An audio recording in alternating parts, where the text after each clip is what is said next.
Welcome to ട്രൈഡൂട്ട്.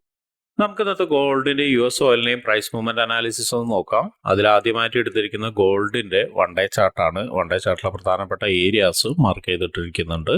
ഇവിടെ ഒരു support area ഉണ്ട്. ആ ഒരു സപ്പോർട്ട് ഏരിയ കഴിഞ്ഞ ദിവസവും മാർക്ക് ചെയ്തതാണ്. അതുപോലെ മുകളിലൊരു റെസിസ്റ്റൻസ് ഏരിയ ഉണ്ട്. ആ ഏരിയയും കഴിഞ്ഞ ദിവസങ്ങളിലും മാർക്ക് ചെയ്തതാണ്.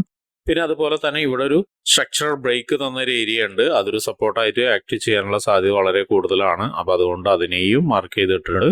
ഒരുപക്ഷെ സപ്പോർട്ടായിട്ട് മാർക്ക് ചെയ്ത് ഒരുപക്ഷെ ബ്രേക്ക് ചെയ്യാനും കൂടി സാധ്യതയുണ്ട്. എനിവേ അത് മാർക്ക് ചെയ്ത് വെക്കുന്നുണ്ട്.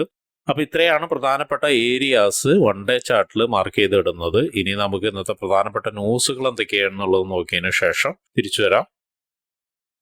ഇന്ന് USDയിൽ പ്രധാനപ്പെട്ട രണ്ട് ന്യൂസുകളാണ് വരുന്നത്. കോർ PPI വരുന്നുണ്ട്, അതുപോലെ PPI മന്ത്ലി വരുന്നുണ്ട്. രണ്ടും പ്രധാനപ്പെട്ട ന്യൂസുകൾ തന്നെയാണ്. പക്ഷെ എന്നിരുന്നാലും വലിയൊരു മൂവ്മെന്റ് കിട്ടാനുള്ള സാധ്യത നമുക്ക് പറയാൻ കഴിയില്ല. പലപ്പോഴും CPI-നേക്കാളും മൂവ്മെന്റ് കുറവുള്ളതാണ് PPI. എനിവേ എന്തായാലും നമുക്ക് അതിന്റെ യൂഷ്വൽ ഇഫക്റ്റും പ്രീവിയസും ഫോർകാസ്റ്റും എന്താണെന്നൊക്കെ നോക്കാം. കോർ PPI മന്ത്ലി പ്രീവിയസ് വന്നിരിക്കുന്ന 0.2% ആണ്. ഫോർകാസ്റ്റും 0.2% തന്നെയാണ്. അതിന്റെ യൂഷ്വൽ ഇഫക്റ്റ് എന്ന് പറയുന്നത് actual greater than forecast is good for currency എന്നാണ്. അതായത് ഫോർകാസ്റ്റിനേക്കാളും നല്ലൊരു ഫിഗർ കിട്ടിയാൽ മാത്രമേ കറൻസിക്ക് ബെറ്റർ ആവൂ എന്നാണ് പറയുന്നത്. അതുപോലെ തന്നെ PPI മന്ത്ലിയുടെ പ്രീവിയസ് 0.4% ആണ്. അതുപോലെ തന്നെ ഫോർകാസ്റ്റും 0.4% ആണ്. അതിന്റെയും യൂഷ്വൽ ഇഫക്റ്റ് എന്ന് പറഞ്ഞ actual greater than forecast is good for currency എന്നാണ്. അതായത് ഫോർകാസ്റ്റിനേക്കാളും മികച്ച അല്ലെങ്കിൽ ഫോർകാസ്റ്റിനേക്കാളും മുകളിലൊരു ഫിഗർ വന്നാൽ മാത്രമേ കറൻസിക്ക് ഫേവറബിൾ ആവുള്ളൂ. കറൻസിക്ക് ഫേവറബിൾ ആയില്ലെങ്കിൽ ഗോൾഡ് വീക്ക് ആവും. അതാണ് യൂഷ്വലി സംഭവിക്കാറുള്ളത്. പക്ഷെ ഇതൊരു വലിയൊരു മൊമെന്റ് കിട്ടുമെന്നുള്ള എക്സ്പെക്ടേഷൻ ഒന്നുമില്ല. എന്നിരുന്നാലും ആ ഒരു ന്യൂസ് വരുന്ന സമയത്ത് ഒരുപക്ഷെ സ്റ്റോപ്പ് ലോസ് ഹണ്ടിങ് പോലെ രണ്ട് സൈഡിലേക്കും മാർക്കറ്റ് മൂവ് ചെയ്യാനുള്ള സാധ്യതയുണ്ട്. പ്രത്യേകിച്ചും 7 മണി എന്ന് പറയുമ്പോൾ US മാർക്കറ്റ് ഓപ്പൺ ചെയ്യുന്ന സമയം കൂടിയാണ്. അപ്പോൾ സൂക്ഷിച്ചും കണ്ടും ട്രേഡ് ചെയ്യാൻ ശ്രമിക്കുക. അപ്പൊ ഇനി നമുക്ക് ചാർട്ടിലോട്ട് പോവാം. ചാർട്ടിലോട്ട് വരുന്ന സമയത്ത് മാർക്കറ്റ് നല്ലൊരു സപ്പോർട്ട് എടുത്തിട്ടുണ്ട്. ഇവിടെ നിന്ന് നല്ല സപ്പോർട്ട് എടുത്തിട്ട് മാർക്കറ്റ് മുകളിലോട്ട് പോയിക്കൊണ്ടിരിക്കുന്നത് ഈ ഒരു ഇംബാലൻസിലേക്ക് ആയിരിക്കണം. മിക്കവാറും ഈ ഒരു ഇംബാലൻസിലേക്ക് മാർക്കറ്റ് വരാനുള്ള സാധ്യത കൂടുതലാണ്. അപ്പൊ അതുകൊണ്ട് ഈ ഒരു ഏരിയനെ ഒരു ഇംബാലൻസ് ആയിട്ട് തന്നെ മാർക്ക് ചെയ്തിടുന്നുണ്ട്. പിന്നെ മുകളിലോട്ട് നോക്കുന്ന സമയത്ത് ഇവിടെ ഒരു റെസിസ്റ്റൻസ് ഉണ്ട്. അത് ഓൾറെഡി നമ്മൾ വൺ ഡേ ചാർട്ടിൽ മാർക്ക് ചെയ്ത് വെച്ചാണ്. അപ്പൊ അതുപോലെ തന്നെ നിൽക്കുന്നുണ്ട്. ഇനി താഴോട്ടേക്ക് വരുന്ന സമയത്ത് നല്ലൊരു ഏരിയ എന്ന് പറയുന്നത് ഈ ഒരു ഏരിയ വളരെ സ്ട്രോങ് ആയിട്ടുള്ള ഒരു ഏരിയ ആണ്. പ്രത്യേകിച്ചും ഇവിടെ നിന്ന് ഒരു സ്ട്രക്ചർ ചേഞ്ച് കിട്ടി റീടെസ്റ്റ് ഒക്കെ വന്നതാണ്. അപ്പോൾ അവിടേക്ക് വീണ്ടും വരികയാണെങ്കിൽ ഒരിക്കൽ കൂടി മാർക്കറ്റ് മുകളിലോട്ട് പോകാനുള്ള സാധ്യത കാണുന്നുണ്ട്. എനിവേ 4 ഹവറിൽ ഇംബാലൻസ് മാത്രമേ ഇപ്പോൾ മാർക്ക് ചെയ്യുന്നുള്ളൂ. ബാക്കിയെല്ലാം നമ്മൾ വൺ ഡേ ചാർട്ടിൽ മാർക്ക് ചെയ്തിട്ടാണ്. ഇനി നമുക്ക് 1 ഹവറിലേക്ക് പോവാം. 1 ഹവറിലേക്ക് പോകുന്ന സമയത്ത് മാർക്കറ്റ് താഴോട്ടേക്ക് വന്ന് ഒരു ഡീപ്പ് പുൾ ബാക്ക് എടുത്തിട്ടുണ്ട്. ഒരു ഡീപ്പ് പുൾ ബാക്ക് എടുത്തിട്ട് മാർക്കറ്റ് മുകളിലോട്ട് പോവാണ്. മുകളിലോട്ട് പോകുന്ന സമയത്ത് 1 ഹവറിൽ ഒരു റെസിസ്റ്റൻസ് ഏരിയ എന്ന് പറയുന്നത് ഇതൊരു നല്ലൊരു റെസിസ്റ്റൻസ് ഏരിയ ആയിട്ട് നമുക്ക് ആക്ട് ചെയ്യാനുള്ള സാധ്യത ഉണ്ട്. അപ്പൊ അതിനെ റെസിസ്റ്റൻസ് ഏരിയ ആയിട്ട് മാർക്ക് ചെയ്യുന്നുണ്ട്. ഇനി താഴോട്ടേക്ക് വരുന്ന സമയത്ത് 1 ഹവറിൽ നല്ലൊരു സപ്പോർട്ട് ഏരിയ എന്ന് പറയുന്നത് ഇവിടെ നല്ലൊരു സപ്പോർട്ട് ഏരിയ ഉണ്ട്.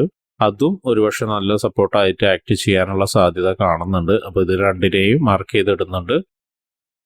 ഇത്രയാണ് 1 ഹവറിൽ മാർക്ക് ചെയ്തിടുന്നത്. ഇനി നമുക്ക് 50 മിനിറ്റ്സിലോട്ട് പോയിട്ട് എന്തെങ്കിലും എൻട്രി സാധ്യതകൾ ഉണ്ടോ എന്നുള്ളത് നോക്കാം. 50 മിനിറ്റ്സിൽ നിലവിലൊരു എൻട്രി സാധ്യത എന്ന് പറയുന്നത് ഈ ഒരു ഏരിയ, ഇപ്പൊ കറന്റ് മാർക്കറ്റ് നിൽക്കുന്ന ഒരു ഏരിയയിൽ ഒരു എൻട്രി സാധ്യത കാണുന്നുണ്ട്. ഇതൊരു നല്ലൊരു എൻട്രി സാധ്യത ഇവിടുന്ന് കാണുന്നുണ്ട്. പ്രത്യേകിച്ച് നോക്കിയാൽ കാണാം ഇവിടെ ഒന്ന് മൾട്ടിപ്പിൾ ആയിട്ട് മാർക്കറ്റ് ഒന്ന് വന്ന് റീടെസ്റ്റ് എടുത്തിട്ടുണ്ട്. പലതവണ 2 തവണ റീടെസ്റ്റ് എടുത്തിട്ടുണ്ട്. 3ാമത്തെ തവണയാണ് വരുന്നത്. 3ാം തവണ വന്നിട്ട് റീടെസ്റ്റ് എടുത്തിട്ട് മാർക്കറ്റ് ഒരു വീക്ക്നെസ് കാണിക്കുന്നുണ്ട്. എന്നിരുന്നാൽ പോലും കാര്യമായിട്ടുള്ള വീക്ക്നെസ് അല്ല. ഉണ്ടെങ്കിൽ ഇപ്പൊ താഴോട്ടേക്ക് ഇറങ്ങി വന്നേനെ. അപ്പൊ അതുകൊണ്ട് ഈ 50 മിനിറ്റ്സിൽ ഒരു സെൽ എൻട്രി എന്ന് പറയാനായിട്ട് നമുക്ക് കഴിയണമെങ്കിൽ ഈ ക്യാൻഡിലിന്റെ താഴേക്ക് ബ്രേക്ക് ചെയ്ത് നല്ലൊരു കൺഫർമേഷൻ കിട്ടുകയാണെങ്കിൽ ഇവിടെ നിന്ന് നമുക്കൊരു സെൽ എൻട്രി എക്സ്പെക്ട് ചെയ്യാം. അങ്ങനെയാണെങ്കിൽ സെൽ എൻട്രിയിൽ ഇവിടം വരെ ഈ ഒരു ലോ നമുക്ക് ടാർഗറ്റ് വെക്കാവുന്നതാണ്. അതും ബ്രേക്ക് ചെയ്ത് കഴിഞ്ഞാൽ 2652 വരെയൊക്കെ വരാനുള്ള സാധ്യത കാണുന്നുണ്ട്. എനിവേ ഇവിടെ ഒരു സാധ്യത ഇങ്ങനെ കാണുന്നുണ്ട്. എന്തായാലും ഈ ഒരു ക്യാൻഡലിന്റെ ലോ സ്ട്രോങ് ആയിട്ട് ബ്രേക്ക് ചെയ്താൽ മാത്രം, അത് ശ്രദ്ധിക്കേണ്ട കാര്യം എന്താണ്, സ്ട്രോങ് ആയിട്ട് ബ്രേക്ക് ചെയ്താൽ മാത്രമേ ഒരു എൻട്രി എടുക്കാൻ പറ്റുള്ളൂ. ഇനി ബൈ എൻട്രി എന്ന് പറയുന്നത് ഈ ഒരു ക്യാൻഡലിന്റെ മുകളിൽ വളരെ സ്ട്രോങ് ആയിട്ട് ഒരു ക്യാൻഡിൽ ക്ലോസ് ചെയ്തതിന് ശേഷം ബൈ എൻട്രി നമുക്ക് എക്സ്പെക്ട് ചെയ്യാം. പക്ഷെ അപ്പോഴും ശ്രദ്ധിക്കേണ്ടത് ഒരു ഹയർ ടൈം ഫ്രെയിമിന്റെ ഇംബാലൻസ് ഏരിയ ആണ്. ഒരുപക്ഷെ ഒരു നല്ലൊരു എൻഗൾഫിങ് വന്നു കഴിഞ്ഞാൽ വീണ്ടും താഴോട്ടേക്ക് നല്ല സ്ട്രോങ് ആയിട്ട് വീഴാനുള്ള സാധ്യതയുണ്ട്. അങ്ങനെ വീഴുകയാണെങ്കിൽ നേരത്തെ പറഞ്ഞ പോലെ തന്നെ ഈ ഒരു ലോ വരെ നമുക്ക് എക്സ്പെക്ട് ചെയ്യാവുന്നതാണ്. അതും കഴിഞ്ഞാൽ ഇവിടേക്ക് വീണ്ടും എക്സ്പെക്ട് ചെയ്യാവുന്നതാണ്. അല്ല, ഇവിടെ നിന്ന് നല്ലൊരു സ്ട്രോങ് ആയിട്ട് ക്യാൻഡിൽ ക്ലോസ് ചെയ്തു കഴിഞ്ഞിട്ട് വീണ്ടും ഒന്ന് താഴോട്ടേക്ക് ഇറങ്ങി റീടെസ്റ്റ് കഴിഞ്ഞാണ് മുകളിലോട്ട് പോകുന്നതെങ്കിൽ ഒരു ബൈ എൻട്രി ഉണ്ട്. അപ്പോഴും നമുക്ക് വിശ്വസിക്കാൻ പറ്റുന്ന ഒരു ബൈ എൻട്രി ആവില്ല. കാരണം നേരത്തെ പറഞ്ഞ പോലെ റീടെസ്റ്റ് ഒരുപക്ഷെ ജസ്റ്റ് ഒന്ന് ഒരു മാനിപ്പുലേഷൻ ആവാനുള്ള സാധ്യത കൂടുതലാണ്. അപ്പൊ അങ്ങനെയാണെങ്കിൽ അവിടെ നിന്ന് മാർക്കറ്റ് വീണ്ടും താഴോട്ടേക്ക് വീഴാം. ഇനി ബൈ എൻട്രിക്കുള്ള മറ്റൊരു പോസിബിലിറ്റി എന്ന് പറയുകയാണെങ്കിൽ നല്ലൊരു ക്യാൻഡിൽ ക്ലോസ് ചെയ്തു വീണ്ടും കണ്ടിന്യൂസ് ആയിട്ട് ഒരു ക്യാൻഡിലും കൂടി ക്ലോസ് ചെയ്ത് കഴിഞ്ഞാൽ നമുക്ക് ഒരു ബൈ എൻട്രി എക്സ്പെക്ട് ചെയ്യാം. അങ്ങനെയാണെങ്കിൽ ഇവിടെ നിന്ന് ഒരു ബൈ എടുക്കാം. ബൈ എടുക്കുമ്പോൾ ശ്രദ്ധിക്കേണ്ട കാര്യം എന്ന് പറയുന്നത് ഇവിടെ സ്ട്രോങ് ആയിട്ടുള്ള റെസിസ്റ്റൻസ് ഏരിയ ഉണ്ട്. ഒരുപക്ഷെ റെസിസ്റ്റൻസ് ഏരിയയിൽ വന്നതിന് ശേഷം ഒരു നല്ലൊരു റിയാക്ഷൻ കിട്ടാനുള്ള സാധ്യത കാണുന്നുണ്ട്. അങ്ങനെയാണെങ്കിൽ ഇവിടെ നിന്നൊരു സെല്ലും എക്സ്പെക്ട് ചെയ്യാം. ഇവിടെയും ഈ പറഞ്ഞ മെത്തേഡിൽ തന്നെ നല്ലൊരു സ്ട്രോങ് ആയിട്ട് മാർക്കറ്റ് നല്ല ക്യാൻഡിൽസ് ക്ലോസ് ചെയ്യുകയാണെങ്കിൽ ഈ ഒരു ഹൈ എക്സ്പെക്ട് ചെയ്യാവുന്നതാണ്. അപ്പോൾ ക്യാൻഡിൽസിന്റെ ക്ലോസ്, പാറ്റേൺ ക്ലോസ് ഒക്കെ നോക്കിയതിന് ശേഷം ബൈ എൻട്രി ഡിസൈഡ് ചെയ്യുക. അതുപോലെ തന്നെ സെൽ എൻട്രി നല്ലൊരു പാറ്റേൺ ഷിഫ്റ്റ് തന്നതിനു ശേഷം അല്ലെങ്കിൽ ഒരു മാർക്കറ്റ് ഒരു ചേഞ്ച് തന്നതിന് ശേഷം മാത്രം സെൽ എൻട്രി നോക്കുക. അപ്പൊ ഇത്രയാണ് ഇന്നത്തെ ഗോൾഡിലുള്ള അനാലിസിസ്. ഇനി നമുക്ക് US ഓയിലിലേക്ക് പോവാം. US ഓയിലിലേക്ക് എത്തുന്ന സമയത്ത് മാർക്കറ്റ് ഇപ്പോൾ വളരെ സ്ട്രോങ് ആയിട്ടുള്ള റെസിസ്റ്റൻസ് ഏരിയയിലാണ് നിൽക്കുന്നത്. നോക്കിയാൽ കാണാം മൾട്ടിപ്പിൾ ടൈം ആ ഏരിയയിൽ വന്ന് മാർക്കറ്റ് റിയാക്ഷൻ തന്നിട്ടുണ്ട്. നല്ല സപ്ലൈ നടന്ന ഏരിയ ആണ്. വീണ്ടും അവിടേക്ക് തന്നെ എത്തിയിട്ടുണ്ട്.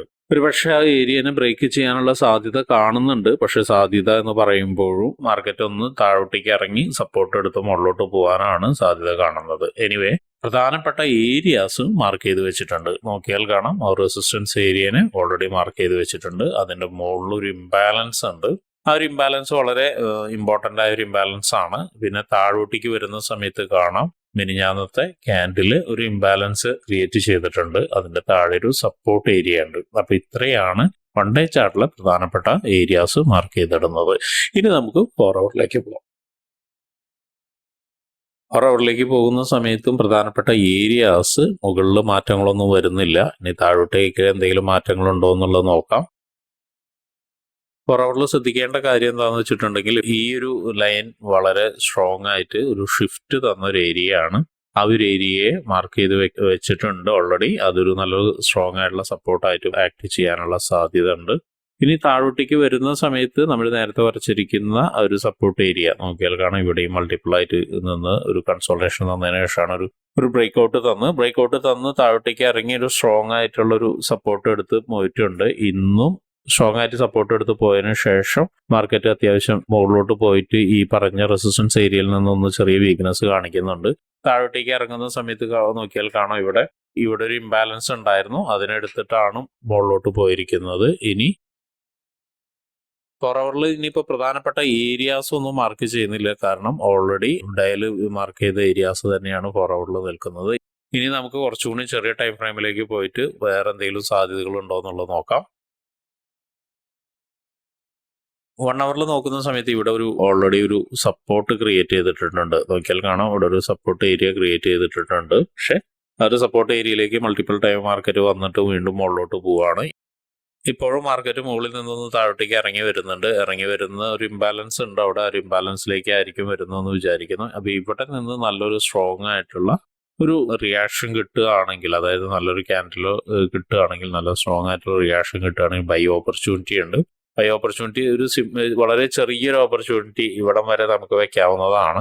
അല്ലെങ്കിൽ നല്ല സ്ട്രോങ് ആയിട്ടുള്ള ഒരു ക്യാൻഡിലാണ്, അല്ലെങ്കിൽ നല്ല സ്ട്രോങ് ആയിട്ടുള്ള ബ്രേക്ക്ഔട്ട് കിട്ടുകയാണെങ്കിൽ ഏറെക്കുറെ ഈ റെസിസ്റ്റൻസ് ഏരിയ അല്ലെങ്കിൽ ഇംബാലൻസ് ഏരിയ വരെയൊക്കെ വരാനുള്ള സാധ്യത കൂടുതലാണ്. എനിവേ ഇവിടെ ഒരു സപ്പോർട്ട് ഏരിയ ആയിട്ട് മാർക്ക് ചെയ്യുന്നുണ്ട്. ഒരുപക്ഷെ അത് ബ്രേക്ക് ചെയ്ത് കഴിഞ്ഞാൽ വീണ്ടും താഴോട്ടേക്ക് ഇറങ്ങാനുള്ള സാധ്യത ഉണ്ട്. അങ്ങനെയാണെങ്കിൽ താഴോട്ടേക്ക് ഇറങ്ങുക എന്ന് പറയുന്ന ഒരു ഏരിയ ഒരുപക്ഷെ ഇവിടേക്കായിരിക്കാം, 1 ഹവറിന്റെ ഇവിടേക്കായിരിക്കാം, അല്ലെങ്കിൽ ഈ ഒരു ലൈനിലേക്കായിരിക്കാം. എനിവേ ഇത്രയാണ് 1 ഹവറിൽ നമ്മൾ മാർക്ക് ചെയ്തിടുന്നത്. ഇനി നമുക്ക് 50 മിനിറ്റ്സിലോട്ട് പോയിട്ട് എന്തെങ്കിലും എൻട്രി സാധ്യതകൾ ഉണ്ടോ എന്നുള്ളത് നോക്കാം. 50 മിനിറ്റ്സിലോട്ട് വരുന്ന സമയത്ത് മാർക്കറ്റ് നല്ല രീതിയിൽ കൺസോളേഷൻ നടന്നിട്ടുണ്ട്. മുകളിൽ ശരിക്കും വീക്ക്നെസ് കാണിക്കുന്നുണ്ട്. അപ്പോൾ ഒരു നല്ലൊരു സപ്പോർട്ട് ഏരിയയിലേക്ക് മാർക്കറ്റ് എത്താനുള്ള സാധ്യത കൂടുതലാണ്. നേരത്തെ പറഞ്ഞ പോലെ ഒരു ഇംബാലൻസിൽ നിന്ന് നല്ലൊരു ക്ലിയർ ആയിട്ടുള്ള ഒരു കൺഫർമേഷൻ കിട്ടുകയാണെങ്കിൽ ഒരു ബൈ എൻട്രി ഉണ്ട്. അല്ലെങ്കിൽ താഴോട്ടേക്ക് ഇറങ്ങി ഈ ഒരു ലോയിനെ ബ്രേക്ക് ചെയ്ത് കഴിഞ്ഞാൽ ഒരു സെൽ എൻട്രി ഉണ്ട്. അപ്പോഴും ശ്രദ്ധിക്കേണ്ട കാര്യം എന്താണെന്ന് വെച്ച് കഴിഞ്ഞാൽ ഈ ലോയിനെ ബ്രേക്ക് ചെയ്ത് കഴിഞ്ഞാൽ ഇവിടെ വലിയൊരു ഡിമാൻഡ് സോൺ ക്രിയേറ്റ് ചെയ്തതാണ്. അപ്പോൾ അങ്ങനെയാണെങ്കിൽ ഈ ഒരു ഏരിയയിൽ നിന്ന് ഒരുപക്ഷെ ഒരു നല്ലൊരു ബൈ ഓപ്പർച്യൂണിറ്റി കിട്ടാം. മാർക്കറ്റ് ഇവിടേക്ക് വന്നിട്ട് നല്ലൊരു കൺഫർമേഷൻ തരികയാണെങ്കിൽ ബൈ ഓപ്പർച്യൂണിറ്റി കിട്ടാം. ആ ഒരു ബൈ ഓപ്പർച്യൂണിറ്റി നല്ലൊരു പാറ്റേണോ മറ്റോ ക്രിയേറ്റ് ചെയ്തിട്ടുണ്ടെങ്കിൽ ഈ ഒരു ഹൈനെ എക്സ്പെക്ട് ചെയ്യാവുന്നതാണ്. ആ ഒരു ഹൈയും ബ്രേക്ക് ചെയ്ത് മുകളിലോട്ട് പോവുകയാണെങ്കിൽ നേരത്തെ പറഞ്ഞ പോലെ തന്നെ ഇവിടെ മുകളിലൊരു ഇംബാലൻസ് ഉണ്ട്, അവിടേക്കും എത്താം. അപ്പോൾ ഇത്രയാണ് ബൈ എൻട്രി പറയുന്നത്. ഇനി സെൽ എൻട്രി എന്ന് പറയുന്നത് കുറച്ച് കൺഫ്യൂഷൻ ഉള്ളതാണ്. കാരണം മാർക്കറ്റ് വളരെ നല്ല രീതിയിൽ മുകളിലോട്ട് പോയിക്കൊണ്ടിരിക്കുകയാണ്. എന്നിരുന്നാലും നേരത്തെ പറഞ്ഞ പോലെ തന്നെ ഈ ഒരു സപ്പോർട്ട് ഏരിയനെ നേരത്തെ പറഞ്ഞ പ്രധാനപ്പെട്ട ഈ ഒരു സപ്പോർട്ട് ഏരിയനെ ബ്രേക്ക് ചെയ്ത് ഈ ലൈനിൽ ബ്രേക്ക് ചെയ്തിട്ടുണ്ടെങ്കിൽ മാർക്കറ്റ് ഇവിടേക്ക് എത്താനുള്ളൊരു സാധ്യത കാണുന്നുണ്ട്. അപ്പോൾ അവിടെ ഒരു സെൽ എൻട്രി ഉണ്ട്. എനിവേ ഇതൊരു നല്ല കൺഫർമേഷനോട് കൂടി തന്നെ എടുക്കണം. കാരണം മാർക്കറ്റ് വളരെ സ്ട്രോങ് ആയിട്ട് മുകളിലോട്ട് പോയിക്കൊണ്ടിരിക്കുകയാണ്. ഈ ഇറങ്ങല് ഒരുപക്ഷെ നല്ലൊരു സ്ട്രോങ് ആയിട്ടുള്ള ഒരു ഏരിയയിൽ നിന്ന് സപ്പോർട്ട് എടുക്കാനായിരിക്കാം. അതൊരുപക്ഷെ ഇവിടുന്നായിരിക്കാം, അല്ലെങ്കിൽ അല്ലെങ്കിൽ ഈ ഒരു ഇംബാലൻസിലായിരിക്കാം. അപ്പോൾ അത് വളരെ കൃത്യമായിട്ട് നമുക്ക് ഇപ്പോഴത്തെ അവസ്ഥയിൽ പറയാൻ കഴിയില്ല. എനിവേ ലൈവ് മാർക്കറ്റിൽ ഇരുന്നിട്ട് കാര്യങ്ങൾ കുറച്ചും കൂടി ക്ലാരിറ്റിയോട് കൂടിയിട്ട് മനസ്സിലാക്കിയതിന് ശേഷം മാത്രമേ ട്രേഡ് എടുക്കാൻ ശ്രമിക്കുക. അതുപോലെ തന്നെ ട്രേഡ് റൂട്ടിന്റെ സ്ട്രാറ്റജീസ് വരുന്ന സമയത്ത് കൃത്യമായി നോക്കിയിട്ട് ട്രേഡ് എടുക്കാൻ ശ്രമിക്കുക. അത്യാവശ്യം മോശമില്ലാത്ത വിന്നിംഗ് റേറ്റ് ഉള്ള സ്ട്രാറ്റജിയാണ്. അപ്പോൾ ഇങ്ങനെയുള്ള കാര്യങ്ങളൊക്കെ ഫ്രീ ആയിട്ട് പഠിക്കാൻ താല്പര്യമുള്ള ആരെങ്കിലും ഉണ്ടെങ്കിൽ നിങ്ങൾക്ക് ട്രേഡ് റൂട്ടുമായിട്ട് ബന്ധപ്പെടാം. ട്രേഡ് റൂട്ടുമായിട്ട് ബന്ധപ്പെടാൻ വേണ്ടി ഈ വീഡിയോയുടെ ഡിസ്ക്രിപ്ഷനിൽ ഒരു ഗൂഗിൾ ഫോം കൊടുത്തിട്ടുണ്ട്. അതോടൊപ്പം തന്നെ നിങ്ങൾക്ക് ട്രേഡ് റൂട്ടിന്റെ വാട്സപ്പ് ചാനലിൽ ജോയിൻ ചെയ്യാവുന്നതാണ്. അവിടെ പ്രധാനപ്പെട്ട അപ്ഡേറ്റ്സുകൾ നിങ്ങൾക്ക് കിട്ടും. അപ്പോൾ എല്ലാവർക്കും ഒരു നല്ലൊരു പ്രോഫിറ്റബിൾ ട്രേഡിംഗ് ഡേ ആവട്ടെ എന്ന് ആശംസിക്കുന്നു. അതോടൊപ്പം തന്നെ കയ്യിലിരിക്കുന്ന ക്യാപിറ്റൽ പ്രൊട്ടക്റ്റ് ചെയ്ത് ട്രേഡ് ചെയ്യാനും ശ്രമിക്കുക.